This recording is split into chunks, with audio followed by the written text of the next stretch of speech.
اپنوں میں سے ہی تو بنتے تھے مبلغین، وہ کہاں چلے گئے؟ انہوں نے بھی اپنا سیف زون بنا لیا کہ ہم اپنے حلقے میں رہیں گے، باقی دنیا جائے بھاڑ میں، مر رہی ہے قوم تو جائے، اس کو کون دیکھے۔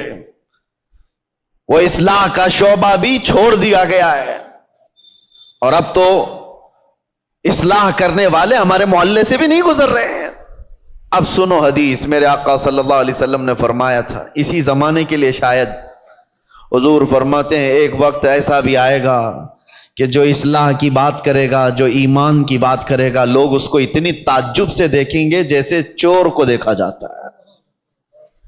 داڑھی والے کو، ٹوپی والے کو، اصلاح کی بات کرنے والے کو، حضور فرماتے ہیں جیسے زنا کرنے والے کو عیب سے لوگ دیکھتے ہوں گے، تانا دیں گے، اسی طرح سے ایک وقت ایسا آئے گا کہ مومن کو تانا دیا جائے گا، یہ دیکھو یہ مسلمان ہے، یہ دیکھو یہ ٹوپی والا ہے، یہ داڑھی والا ہے۔ وہ دور آئے گا، بلکہ میں سمجھتا ہوں اس دور میں ہم جی رہے ہیں۔ لوگ آج کیوں اپنے آپ کو ماڈرن اور اپنے آپ کو سیکولر بننے کی کوشش کر رہے ہیں؟ کیوں؟ اس لیے کہ وہ ان تانوں سے گھبرا رہے ہیں، ڈر رہے ہیں۔ میں محلے میں کھڑے ہو کر کے اگر کسی کی اصلاح کی بات کروں گا تو لوگ میرا پچھلا نکال دیں گے، مجھے بھی بولیں گے جمعہ 8 دن ہو گئے ابھی حج کو چلا تو۔ یہ سارے تانے تو سننے پڑیں گے میرے عزیزوں۔ کیا وہ صحابہ کرام رضوان اللہ تعالی علیہ مجمعین نے اتنے بڑے مشن کو نہیں اٹھایا تھا جن کے پرانے حالات یہ تھے؟ حضرت انس رضی اللہ تعالیٰ عنہ فرماتے ہیں مجھے جب یہ حدیث پڑھتا ہوں تو رونگٹے کھڑے ہو جاتے ہیں۔ عشق اور محبت کہتے کسے ہیں؟ حضرت انس کہتے ہیں شراب ابھی حرام نہیں ہوئی تھی، مدینے میں لوگ شراب پیتے تھے، سب دھیرے دھیرے شراب حرام کی گئی ہے۔ ایک وقت ایسا آیا تھا کہ شام کا وقت تھا، قہبہ خانے جہاں پر شراب بکتی تھی لوگ آ کر کے بیٹھ کر کے پیتے تھے جیسے ہوٹل ہوتے ہیں۔ حضرت انس کہتے ہیں میں شراب لوگوں کو پیالوں میں بھر کر دیا کرتا تھا، اچانک مدینے کی گلیوں میں آواز آئی، کوئی ڈنڈورچی اعلان کر رہا تھا یا ایھا المسلمون قال رسول اللہ صلی اللہ علیہ وسلم حرمت الخمر، اے مسلمانوں اللہ کے نبی نے فرمایا شراب حرام ہو گئی۔